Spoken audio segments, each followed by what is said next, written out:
जी। Dopamine overload, इसका मतलब क्या है डोपामाइन ओवरलोड? ये डोपामाइन जो है एक केमिकल है सर दिमाग में। जी इसको एक फ्रेश फील केमिकल भी कहते हैं। ये जी जो है हमारे दिमाग में एक्टिवनेस ये पैदा करता है। जी। तो ये जो डोपामाइन जो है ज़्यादा हम लोग बार बार स्क्रॉल करते हैं, अलग अलग कंटेंट्स में हम लोग जब जी मोबाइल हाँ में देखते हैं तो ये हाँ। डोपामाइन जो है ये ओवरलोड हो जाता है और दिमाग काम करना जो है वो सही तरीके से काम नहीं करता है। जी हाँ, यानी कि अब हम रील्स देख रहे हैं, मानो कि हम रील्स देखते बैठ गए। रील कितनी चलती है? कोई 30 सेकेंड, कोई 40 सेकेंड और 1 मिनट, है ना? रील्स का मतलब ये है कि वो short video, very short video को रील्स कहते हैं। आप एक रील देखे, उसके नेक्स्ट फिर एक आ गई, यानी कि पहले कुछ देखे, सेकेंड टाइम फिर कुछ देखे, थर्ड करो वो उससे रिलेट ही नहीं है, फिर थर्ड आ गई। यानी माइंड के अंदर जम्बल्ड हो रहा है कोई चीज़। एक ही तरफ से एक ही चीज़ हम सीख नहीं पा रहे हैं। आप एक नात पढ़ रहे थे, ऐसे चले जाओ, कुछ नया आ गया, वहाँ पर नाच रहा है। अब वो नाच चले गई, वो नाचना जहन में आ गया। अल्लाह अकबर। अब वो चले गया, कोई पकाने वाला वहाँ पे आ गया, वो चले गया, कोई सीन वहाँ पे आ गया। यानी कि माइंड जो है वो एक तरफ फिक्स ही नहीं है, डावाडोल है कि बस इधर से उधर कूद रहा है। जब ऐसे होता है तो आपका जहन आपका साथ नहीं देता। जब कोई चीज़ पढ़ना होता है, सीखना होता है, तो इस शुरू में जो वर्ड स्टार्ट किए थे, concentration and focus is very important. जब कोई चीज़ को लेके बैठे तो पहले उसे मुकम्मल करो, उस सब्जेक्ट को ही कंप्लीट कर लो। एट ए टाइम साइंस भी पढ़ूँ, कॉमर्स भी पढ़ूँ, सोशल भी पढ़ूँ, है ना, हिस्ट्री भी पढ़ूँ, एट ए टाइम पॉसिबल ही नहीं है। एक सब्जेक्ट को, एक कंटेंट को सही से पढ़ना है। डोपामाइन उसको कहते हैं, ठीक है, डोपामाइन ओवरलोड। तो अब सर इधर जी और एक चीज़ें इसमें ऐड करना चाहता हूँ मैं, how to improve brain potential. आपको जल्दी से जल्दी सुबह में उठना है। जितना जी सुबह आप जल्दी उठोगे आपका ब्रेन उतना फास्ट वर्क करना स्टार्ट करेगा। जी और ज़्यादा से ज़्यादा खाने पे कंसंट्रेशन करने से ज़्यादा पानी पीजिए, इससे ब्लड सर्कुलेशन अच्छा रहेगा। ये जो मैं बता रहा हूँ ये डेली की रूटीन एक्टिविटीज़ हैं।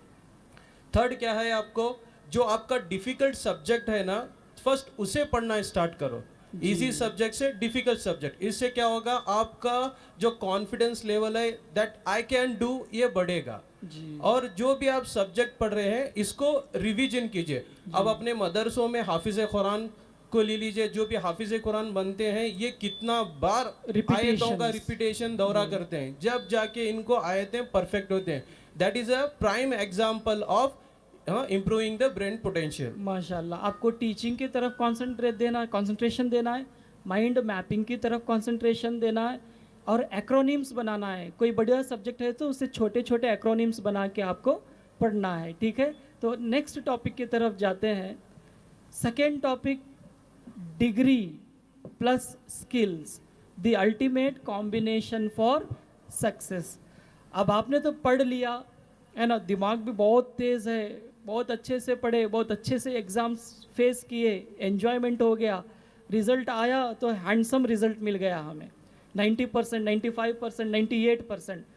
पढ़ने में तो अव्वल नंबर आ गए, स्किल्स ही नहीं है हमारे पास, कंप्यूटर चलाना ही नहीं आता, कुछ स्किल नहीं है, तो क्या अब हमें अच्छे जॉब्स मिल पाएंगे? सर इधर तो इसका जवाब जो है ना वो हमारे सर देंगे। तो मैं अब माइक हैंड ओवर कर रहा हूँ सुहेल बरकाती सर को। जी सर।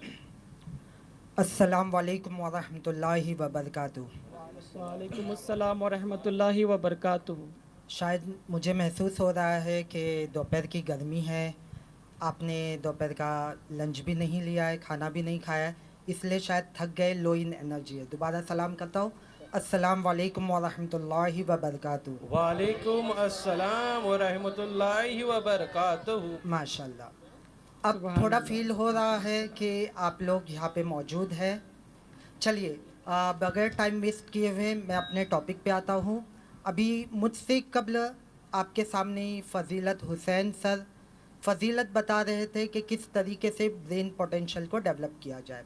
अब हमने ब्रेन का पोटेंशियल तो डेवलप कर लिया, उसी से कनेक्टेड एक और चीज़ है।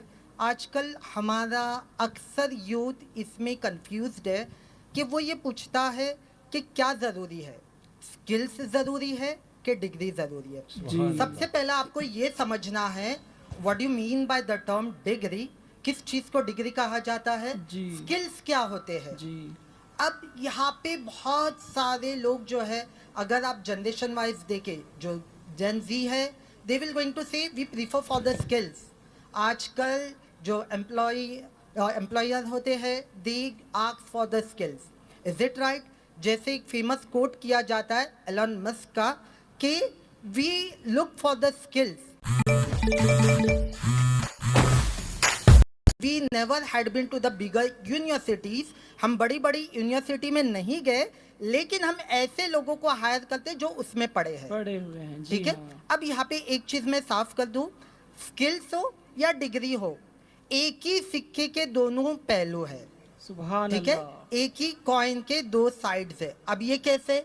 तो अक्सर सबसे पहला तो ये डिग्री समझ लीजिए, स्किल समझ लीजिए, फिर देखेंगे इंपॉर्टेंस क्या है, और सक्सेस एक्चुअल आपको आज की तारीख में पाना है तो उसका फंडा क्या होता है उसको समझेंगे। जी हाँ। सबसे पहला, डिग्री क्या फायदा करता है आपका? तो डिग्री आपका फाउंडेशन बिल्ड करता है। डिग्री क्या काम अल्लाह। करेगा आपका? वही ट्रेडिशनल मेथड से पढ़ाऊंगी, एआई हमको नहीं आता। आज के बच्चे पढ़ेंगे नहीं, दे वांट समथिंग इंटरैक्टिव, ठीक है। तो अगर आप वक्त के साथ नहीं चलोगे तो पीछे रह जाओगे। तो अपनी कोर स्किल आप जिस फील्ड में भी हो उसको आपको डेवलप करना है। अब सवाल ये, आपने डिग्री तो ले ली और आपने कहा कि स्किल नहीं रही तो प्रॉब्लम है, लेकिन चलो मेरे पास स्किल्स है लेकिन सर डिग्री नहीं है, तो क्या चलेगा? आप अपनी एबिलिटी तो बता सकते हो कि सर मैं बहुत अलग करता हूँ। जी हाँ। और लोग यहाँ पे एग्जाम्पल बड़ी बड़ी हस्तियों का देते हैं, जैसे एलन मस्क हो गया या स्टीव जॉब्स हो गए, ये सारे लोगों का, कि इनका एग्जाम्पल देखिए। बट याद रखिए ये बहुत ही लिमिटेड लोग हैं, जी हाँ। ठीक है। और इनके बारे में भी अगर एक मैं बात बताऊं, they have learn with their experiences, माशाल्लाह। ठीक है। उन्होंने भी कुछ ना कुछ सीखा है।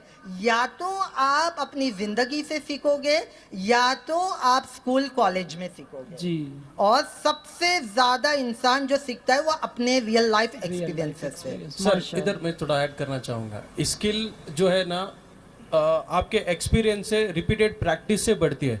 हमारे साथ स्टेज पे एक साथी है आसिफ बेग बेलगाम, ABB। ये जो है ना बीकॉम डिग्री पास्ड है, बट ये जो काम करते हैं ना एक CA क्वालिफाइड जैसा काम करते हैं। ये इन्होंने ये पोजीशन कैसे हासिल की? अपनी बताएंगे अकाउंट्स की स्किल से ये पोजीशन इन्होंने हासिल की, अल्हम्दुलिल्लाह। वो ये खुद आपके अपनी सामने एक ज़बानी example है। बताएंगे। जी हाँ। अब हम हाँ। जी, तो ये हो गया, that is known as the skills. आपकी सिर्फ काम नहीं आएगी बल्कि साथ में साथ डिग्री भी होना चाहिए। तो मैं इसके साथ कंक्लूड करता हूँ। एक फंडा मैं आपको बताता हूँ, अगर कामयाब होना है तो उसका सक्सेस का फॉर्मूला आपको याद रखना है, that is DSA, degree plus skills plus aptitude, माशाअल्लाह। Attitude. Now what do you mean by the term attitude? अकड़ के चल रहा हो, not that one attitude. Positive attitude चाहिए कि आप हमेशा नई चीज सीखने के लिए तैयार हो, हर नई टेक्नोलॉजी को वेलकम कर रहे हो और हमेशा कुछ ना कुछ लर्निंग कर रहे हो। That is called as the positive attitude. अगर आपने अपना बिहेवियर इस तरीके से रखा तो success is the final end of yours. इसी के साथ आई कंक्लूड। अस्सलाम वालेकुम व रहमतुल्लाहि व वालेकुम बरकातहू। अस्सलाम व माशाल्लाह रहमतुल्लाह। माशाल्लाह। थोड़ा एक मर्तबा जोर से, सुभान अल्लाह, क्या हमें बोलना पड़ेगा? सुभान अल्लाह। दरूद शरीफ पढ़ लें। सल्लल्लाहु अलैहि नबील उम्मी व आलिहि व सहाबी व बारिक व सल्लिम। अस्सलातु वस्सलामु अलैका या रसूलुल्लाह या हबीब अल्लाह सल्लल्लाहु ताला अलैहि वसल्लम। Now we are moving towards the third session. तो अब तीसरे सेशन की तरफ चलते हैं, जो ये सेशन उनके लिए बहुत फ़ायदेमंद है जो दरमियान उम्र वाले। तो now I am taking the very interesting topic, drop out अब करेंगे रीस्टार्ट। अगर किसी ने अपनी पढ़ाई दरमियान में क्विट कर दिए हैं तो क्या वो अब रीस्टार्ट कर सकते हैं? तो इसका जवाब देने के लिए डॉक्टर मोहम्मद वसीम खान सर आपके सामने मौजूद हैं। जी सर। अस्सलामु अलैकुम व रहमतुल्लाहि व ताला बरकातुहू। वालेकुम अस्सलाम व रहमतुल्लाहि व बरकातुहू। देखिए, आप लोग अगर कॉपरेट we are करेंगे waiting। तो यहाँ से ऑपरेट बराबर होता रहेगा। जी हाँ। ठीक है, तो आपका कॉपरेशन बहुत ज़रूरी है। हर एक सेशन के बाद इस तरह से आप कॉपरेट नहीं करेंगे तो ऑपरेट होना मुश्किल होगा, ठीक है। जी मैं उम्मीद करता हूँ कि आप मेरा कॉपरेट करेंगे ताकि मैं प्रॉपर ऑपरेट आपके सामने होता रहूँ और जो बातें आप तक पहुँचानी है वो पहुँचाई जाए, ठीक है। बहुत से लोग यहाँ बैठे, मैं नज़र घुमा रहा हूँ कि थोड़ा सा आप सीरियस रहें, क्योंकि ये प्रोग्राम जो है ख़ास आपके लिए है, ख़ास आपके लिए है। अब आइए, मैं शुरू करने से और पहले जो लोग खा चुके हैं, बाहर घूम रहे हैं, उनसे गुजारिश है कि वो पेंडलगाह में आके तशरीफ फरमाएं।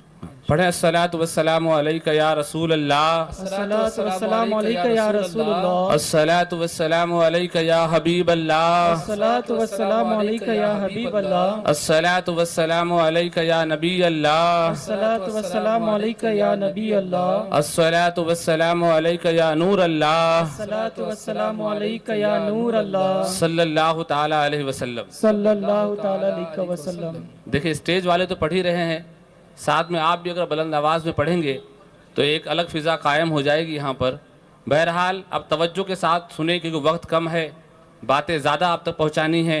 अगर आपकी तवज्जो इस तरफ रहेगी तो बहुत सी बातें आप सीख जाएंगे।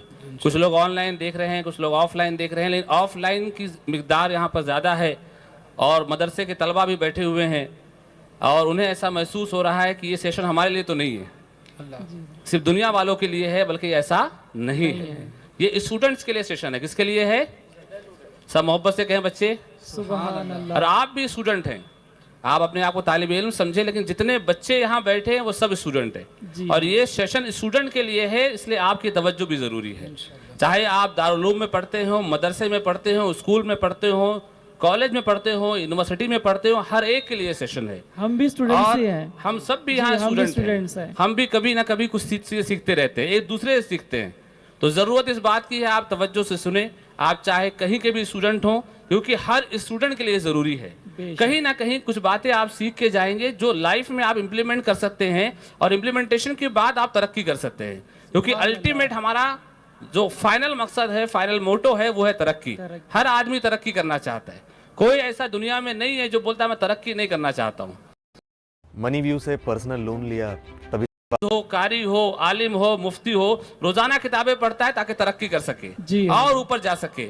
उसी तरह दुनिया के अंदर भी हर कोई चाहता है कि मैं तरक्की करूं, तो हर एक की तवज्जो, सर ने बताया शुरुआत में, कॉन्सेंट्रेशन है ना, फोकस। आपका अगर हमारी तरफ फोकस रहेगा तो आपका विजन बहुत दूर तक जाएगा, सुभान है अल्लाह। कि नहीं? लेकिन अगर फोकस नहीं रहा तो विजन दूर तक नहीं जाएगा, बल्कि आपके घर के चार दीवारी में रहेगा, उससे बाहर नहीं निकल सकता है। तो फोकस की जरूरत है, कंसंट्रेशन की जरूरत है, ताकि आपका विजन दूर तक जाए और मिशन आप बनाएं वहां तक पहुंचने के लिए। और वो रास्ता बनाएगी टीम SDI उम्मीद आपके लिए, इंशाल्लाह जब आप हमारे कांटेक्ट में रहेंगे तो। अब आइए टॉपिक की तरफ। हमारा टॉपिक है कि ड्रॉप आउट अब करेगा रीस्टार्ट। ये बहुत बड़ा मसला है, बहुत बड़ी प्रॉब्लम है सोसाइटी की, कि आज हमारी सोसाइटी के अंदर ड्रॉप आउट बच्चे बहुत है। ड्रॉप आउट का माने ये होता है कि बच्चे तालीम पूरी नहीं करते और पढ़ाई छोड़ देते। ये मदरसे में भी होता है, जो बैठे हैं यहाँ पर, बहुत से बच्चे आते हैं और बीच में छड़े जाते हैं। 2 पारा हिफ्ज किया, 4 पारा हिफ्ज किया। उसी तरह स्कूलों में होता है, बच्चा 5th तक पहुंचा, 6th तक पहुंचा, ड्रॉप आउट हो जाता है। डिग्री में गया, 11th में गया, ड्रॉप आउट हो जाता है। हायर एजुकेशन में गया, वहाँ ड्रॉप आउट हो जाता है। इसकी तमाम वजह कि आखिर ड्रॉप आउट होने की वजह क्या है, वो भी हम आपको बताएंगे, और साथ ही साथ इस लिमिटेड टाइम के अंदर आपको उसका सोल्यूशन भी बताएंगे। साथ ही साथ इसमें हर एक का कंट्रीब्यूशन भी बताएंगे कि पेरेंट्स का कंट्रीब्यूशन क्या होना चाहिए, एक इंस्टीट्यूट का कंट्रीब्यूशन क्या होना चाहिए, टीम SDI उम्मीद का कंट्रीब्यूशन क्या होना चाहिए, गवर्नमेंट का कंट्रीब्यूशन क्या होना चाहिए, हर एक का कंट्रीब्यूशन बताएंगे। इसलिए पेरेंट्स भी अलर्ट रहें, कोई इंस्टीट्यूट से टीचर है वो भी अलर्ट रहे, और बच्चे तो अलर्ट रहे ताकि आप अपना करियर सेव कर सके। मेरे प्यारे आका अलैहिस्सलाम के प्यारे दीवानों, गवर्नमेंट का एक सर्वे लास्ट मंथ में आया था, दिसंबर 2025 में, जिसमें उन्होंने बताया कि पिछले 5 सालों में 6.5 मिलियन 65 लाख बच्चे ड्रॉप आउट हुए हैं, जो कि 12 तक के हैं, 12वीं तक के जो बच्चे हैं ड्रॉप आउट हुए हैं। ठीक है, ऐसे हर एक फील्ड में बच्चे ड्रॉप आउट हो रहे हैं, चाहे वो किसी भी फील्ड में हो। अगर वो स्टूडेंट है तो ड्रॉप आउट हो रहा है। तो जरूरत इस बात की है कि इन बच्चों को दोबारा रिमोटिवेट करके उन्हें लाइन पे लाया जाए, क्योंकि जब वो अभी ड्रॉप आउट हो जाता है और जब टाइम आता है, जब उम्र बढ़ जाती है, तो उसे लगता है कि काश मैंने पढ़ाई कर ली होती, तो आज मैं रिक्शा नहीं चलाता, आज मैं हाथ गाड़ी नहीं चलाता, रोड पे भाजी नहीं बेचता, पान मसाले की दुकान पे नहीं रहता, बल्कि किसी एसी में बैठा हुआ रहता है जी, ना। ऐसा आज सोचते वहां हैं। के बजाय यहाँ बैठा हुआ रहता जी ऐसा सोच है आता कि है। ऐसी सोच कब आती है, जब टाइम निकल जाता है। लेकिन अगर आज ही आपके पास टाइम है, आप 1 साल के ड्रॉप आउट हैं, 6 महीने के ड्रॉप आउट, तो रीस्टार्ट कर सकते हैं आप। जी हाँ। करेंगे इंशाल्लाह। इंशाअल्लाह। सब मोहब्बत से कहें, माइक वाले ना कहें, आगे वाले कहें, ताकि जी मेरी हाँ। आवाज करेंगे इंशाल्लाह। माशाल्लाह, ऐसी आवाज, ऐसा मोटिवेशन आपके अंदर होगा तो मुझे बोलने में मजा आएगा। सुभान ठीक है अल्लाह। इंशाल्लाह। मेरे प्यारे आका अलैहिस्सलाम के प्यारे दीवानों, how to restart the journey. अब जर्नी स्टार्ट कैसे करनी है? सबसे पहली प्रॉब्लम देखा गया, देखिए हर problem generation to generation change होती है, डिफर होती है।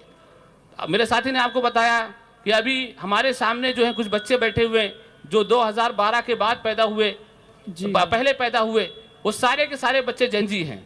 12 के बाद वाले जो है वो अल्फा बीटा में है, अभी 2025 वाले अल्फा में हैं, उससे पहले वाले मिलीनियल्स में हैं, जो हम लोग जो यहाँ बैठे हुए Millennials हैं। हैं। ठीक है, तो हर एक की जनरेशन बाय जनरेशन चेंज होती है प्रॉब्लम। तो कुछ प्रॉब्लम आपके लिए है, कुछ हमारे लिए भी थी, और कुछ हमारे पहले वालों के लिए थी, लेकिन कहीं ना कहीं एक प्लेटफॉर्म पे आके वो कॉमन हो जाती है। अब सबसे पहली प्रॉब्लम जो सबके लिए है वो है फाइनेंशियल क्राइसिस। फाइनेंशियल क्राइसिस से मुराद ये है कि पैसा ही नहीं है, बच्चा पढ़ना चाहता है लेकिन पैसा नहीं है तो ड्रॉप आउट हो जाता है। वो मदरसे में मामला तो नहीं होता, क्योंकि वहाँ तो कहीं ना कहीं आपको कोऑपरेट किया जाता है, ठीक है, लेकिन वहाँ भी पैसे की ज़रूरत पड़ती है। ठीक है, लेकिन ज़्यादातर स्कूलों में जहाँ फीस भरी जाती है वहाँ पैसा सबसे बड़ा प्रॉब्लम है। बहुत से बच्चे अच्छा पढ़ने वाले हैं, माँ बाप बेचारे बहुत गरीब हैं, लोअर क्लास में आते हैं, इतना पैसा नहीं कि बच्चे को पढ़ा सके, बच्चा बहुत कैलिबर वाला है, तो फाइनेंशियल क्राइसिस की वजह से बच्चा पढ़ाई छोड़ देता है। अब आइए मैं जल्दी जल्दी आपको बताऊं कि किस तरह से आपको पैसा मिलेगा। अगर आप पढ़ना चाहते हैं तो पैसा देने वाले हजारों लोग हैं। सबसे पहले तो गवर्नमेंट है। गवर्नमेंट ने इतनी सारी स्कॉलरशिप स्टेट लेवल पे अवेलेबल है, सेंट्रल लेवल पे अवेलेबल है, हायर एजुकेशन के लिए अवेलेबल है, स्कूल के लिए अवेलेबल है। बच्चे अवेयर ही नहीं करते, पेरेंट्स को भी नहीं पता है कि इतनी सारी स्कॉलरशिप अवेलेबल है। यहाँ तक कि स्कूल की स्कॉलरशिप जो 6 से 10वीं तक के बच्चों को मिलनी चाहिए, कोई अप्लाई नहीं करता। गवर्नमेंट ने तो एक बार जीआर निकाल के उसको विड्रॉ लेने की बात कर दी कि कोई अप्लाई नहीं करता, कोई लेता नहीं तो उसको बंद कर दिया जाए। आप सोचे, पैसा पड़ा है लेकिन हमको अवेयरनेस नहीं है, तुम अप्लाई नहीं कर रहे। तो बच्चों को चाहिए कि इसकी अवेयरनेस लाएं, पेरेंट्स को चाहिए अवेयरनेस लाएं, टीचर को चाहिए कि पेरेंट्स को कन्वे करें कि ऐसी स्कॉलरशिप अवेलेबल है, वो अप्लाई करें, आपको मिलेगी। इंस्टीट्यूट को चाहिए इसके लिए नोटिस निकाले, पेरेंट्स को भी अवेयरनेस कराए। ठीक है, तो गवर्नमेंट की बहुत सी स्कॉलरशिप अवेलेबल है। उसके बाद देखा जाए तो बहुत सारी एनजीओ अवेलेबल है, बहुत सारी ट्रस्ट अवेलेबल है, जो ट्रस्ट आपको पैसे देती है पढ़ने के लिए। बच्चा कैलिबर वाला है, बच्चा वहां जाए और जाने के बाद कहे कि मुझे पढ़ना है, मेरे पास फाइनेंशियल प्रॉब्लम है, रिजल्ट सबमिट करे, इमीडिएटली पैसा मिल जाता है। इस तरह से बहुत सारी बहुत सारी। कंपनीज आपको सपोर्ट करती है CSR फंड से, ठीक है कॉर्पोरेट सोशल रिस्पॉन्सिबिलिटी फंड से। जी, जैसे हमारे साथी ने बताया कि CSR फंड के थ्रू जो है हायर एजुकेशन में ज़्यादातर, या लोअर एजुकेशन में उनका फोकस थोड़ा कम है, लेकिन हायर एजुकेशन के अंदर खास तौर पर फीमेल कैंडिडेट, यानी हमारी बच्चियों के लिए करोड़ ऑफ रुपीस जो है वो फंड देने को तैयार है। मैं जिस कॉलेज में पढ़ाता हूँ, थीम कॉलेज ऑफ इंजीनियरिंग में, जहाँ पर मैं हेड ऑफ द डिपार्टमेंट हूँ, हमको बाकायदा नोटिस आता है बहुत सारी बड़ी बड़ी मल्टीनेशनल कंपनीज का। आप बच्चियों को बोलिए हमारे यहाँ फॉर्म भरे, हम 50,000 रुपीज़, 1 लाख रुपया, यहाँ तक 2-2 लाख रुपया जो है मेडिकल कॉलेज में देने को तैयार है। वो क्या ज़रूरत है? कोई कहे कि फाइनेंशियल प्रॉब्लम हो ही नहीं सकती, खाली बेटर अप्रोच की ज़रूरत है। आजकल पेरेंट्स जो है वो जाके पूछते ही नहीं स्कूल के अंदर या कॉलेज के अंदर कि हमें फाइनेंशियल प्रॉब्लम है, क्या कोई अपॉर्चुनिटी हमारे लिए है? टीचर ज़रूर आपको बताएगा। सर यहाँ पर एक बात भी है कि क्या सबको स्कॉलरशिप मिलेगी या उन बच्चों को मिलेगी जो अपना परफॉर्मेंस अच्छा देते हैं? देखिए कैसा है कि जो बच्चे परफॉर्मेंस अच्छा देते हैं उनको तो 100% मिलेगी जी। उसमें कोई शक नहीं है, डाउट नहीं है इसके अंदर। लेकिन स्कॉलरशिप की अमाउंट इतनी ज्यादा रहती है कि कभी कभी जो बच्चा परफॉर्मेंस अच्छा नहीं भी कर पा रहा है लेकिन वो करना चाहता है, बार बार अप्रोच करता है, कभी कभी उनको भी मिल जाया करती है। जी हाँ। ठीक है, क्योंकि पैसा बहुत है, अप्लाई करने वाले लोग कम है, तो वहां उनको भी मिल जाती है, यानी लोअर परसेंटेज के ऊपर भी मिल जाती है कभी कभार। तो आपको जरूरी है कि आप अप्लाई करें। ठीक है, उसी के साथ साथ जो हायर एजुकेशन में है, इंडिया में तो इसका क्रेज कम है, लेकिन आउट ऑफ इंडिया अगर आप चले जाएं तो बहुत से बच्चे पार्ट टाइम जॉब करते हैं, पढ़ाई नहीं छोड़ते, डिग्री नहीं छोड़ते, पैसा नहीं है, पार्ट टाइम जॉब करते, आधे दिन कॉलेज जाते हैं, आधे दिन काम करते हैं। हमारे कॉलेज में इंजीनियरिंग कॉलेज है, बहुत से बच्चे फाइनेंशियल कंडीशन से, फाइनेंशियल क्राइसिस की वजह से जो है पढ़ाई की नहीं छोड़ते, बल्कि नाइट शिफ्ट जॉब करते हैं, दिन में पढ़ाई करते हैं। सर तो क्या, जो क्या पढ़ने हम वाले यहाँ हैं, पर इस चीज को भी ऐड कर सकते हैं कि काम करते हुए एक्सटर्नल कुछ कर सकें? नहीं एक्सटर्नल वही है, हाँ, कि आप काम करते हुए जो हमारे साथी ने बताया कि आप स्किल के रिलेटेड कोई चीज़ें एनहांस करने के लिए, अपनी स्किल एनहांस करने के लिए वो सर्टिफिकेशन कोर्स भी कर सकते हैं। हाँ जी हाँ। ठीक है, जो लोग जॉब पर हैं, जैसे मैं जॉब पर मानो हूँ। मैं आपको एक एग्जांपल देता हूँ। मानो कि मेरे घर की पोजीशन इतनी ख़राब है कि मैं कॉलेज जा नहीं सकता। मैं दिन भर काम करना है, सुबह 8 to रात 8, 12 घंटे मुझे काम करना है और मेरा दिल कर रहा है कि मैं पढूं। तो क्या मुझे ऐसे अपॉर्चुनिटीज़ अवेलेबल हैं जहाँ पर मैं डिग्री ही एक्सटर्नल कर लूँ या मास्टर कोर्स ही एक्सटर्नल कर लूँ? देखिए, जैसे हमारे डॉक्टर साहब ने सवाल किया कि मैं काम पर हूँ जी ऑलरेडी और मैं चाहता हूँ डिग्री भी पैरेलल कर लूँ, लेकिन उसके लिए थोड़ा एडजस्ट करना होगा। 2 तरह की डिग्री होती है, एक पार्ट टाइम, एक फुल टाइम। अगर आप पार्ट टाइम करते हैं, बहुत सी यूनिवर्सिटीज़ के अंदर अवेलेबल है जहाँ पार्ट टाइम डिग्री होती है, शाम को क्लासेस होती है 6 से 9। ठीक है, कुछ जगह पर जो है ऑनलाइन एजुकेशन का सिस्टम चला है। बहुत सारी यूनिवर्सिटी जो है, नाइट कॉलेजेस पे भी, हाँ, नाइट कॉलेजेस भी अवेलेबल हैं। बहुत सारी यूनिवर्सिटी के अंदर ऑनलाइन एजुकेशन का आजकल बढ़ावा चल रहा है। आप वहाँ भी इनरोल करके आप ऑनलाइन डिग्री हासिल कर सकते हैं, यानी जॉब के साथ साथ भी डिग्री कर सकते हैं। जैसे हमारे साथी ने बोला नाइट कॉलेज है, उसी के साथ डे में कॉलेज करे, नाइट में जॉब करे। नाइट शिफ्ट बहुत जगह मिल रही है, शहरों के अंदर अपॉर्चुनिटी अवेलेबल है, तो वो भी आप कर सकते हैं। देखिए, इन तमाम चीज़ों के पास बहुत सारी स्कीम्स अवेलेबल है, जो स्कीम के थ्रू आपको पैसा मिल जाएगा, लेकिन आपको अप्रोच करना होगा। फिर भी अगर आप कोई कंफ्यूजन रखते हैं तो हमसे मुलाकात कर सकते हैं। स्कॉलरशिप के रिलेटेड टीम एसडीआई उम्मीद ने बहुत से अवेयरनेस प्रोग्राम अरेंज किए हैं, आपके इलाके में भी अरेंज करेंगे। आप उन प्रोग्राम को जरूर ब-जरूर अटेंड करें। मैं यहाँ पर आपको एक ज़रूर इन्फॉर्मेशन भी देना चाहता हूँ, बहुत सारों को ये पता नहीं है। मैं अपने कर्नाटकी की बात कर रहा हूँ।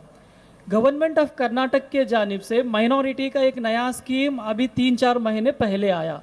सर, ये स्कीम जो है ना, पब्लिक में पता ही नहीं चला, हालांकि स्टूडेंट्स बहुत सारे इतने वेटिंग में थे कि हम डिग्री करें। स्कीम ये है कि गवर्नमेंट 0 रुपीज़, 1 रुपया भी नहीं ले रही है। External Karnataka state open university से फ्री में डिग्रीज करा रही है। ग्रेट। मुसलमानों के लिए, क्रिश्चियंस के लिए, माइनॉरिटीज़, जेन्स के लिए, जो भी माइनॉरिटीज़ है सबके लिए।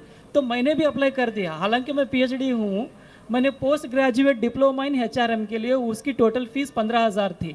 मेरे लिए भी सैंक्शन हो गया, सुभान अल्लाह, सैंक्शन हो गया। यानी कि जितने लोग उसको अप्लाई किए सबके लिए 0 रुपीज़, 1 रुपया भी नहीं। फीस एमबीए की है 50,000 रुपये या 40,000 रुपये, 1 रुपया भी नहीं लिया जा रहा है। फ्री में डिग्री एमबीए कर सकते हैं, एमकॉम, एमएससी, एमए, आपको जो डिग्री चाहिए सब कुछ कर्नाटक में 100% फ्री। कहाँ से? Karnataka state open university. अगली बार आपको याद रखना है, जिसको भी आपने डिग्रीज बढ़ाना है या प्रमोशंस कराना है तो KSOU के लिए जाना है। जी देखिए, सर ने आपको बहुत अच्छी मालूमात दी। डिग्री के ऊपर जितनी भी स्किल आती जाएगी वो फ्लोर बढ़ता जाएगा, माशाल्लाह। फ्लोर बढ़ता है, क्योंकि आपने ऑलरेडी जो है फाउंडेशन पाइलिंग के साथ अपनी बिल्डिंग खड़ी की है। अब सिर्फ आप फ्लोर बढ़ाते जाएंगे, अब वो सस्टेन करता जाएगा। डिग्री जो होती है वो पहाड़ की तरह होती है, जितना पहाड़ जमीन के ऊपर होता है उतना जमीन के नीचे भी होता है। तो अगर आपको पहाड़ बनना है जो आपको कोई हिला ना सके, तो आपको डिग्री कंप्लीट करनी होगी। दूसरा क्या कर रहा है, क्या नहीं कर रहा है, या फौरन जो है वो पैसे कमाने लग गया है, उसे देख कर जो है डिग्री छोड़नी नहीं है। बहुत से बच्चों की आदत होती है, वो देखते हैं कि भाई इतनी मेहनत क्यों करना, 4 साल इंजीनियरिंग करना, 5 साल MBBS के लिए देना, इतने 3 साल BCom करना, ग्रेजुएशन करना, उससे फट जो 6 महीने में कोई शॉर्ट टर्म कोर्स कर लेना और जॉब पे लग जाना।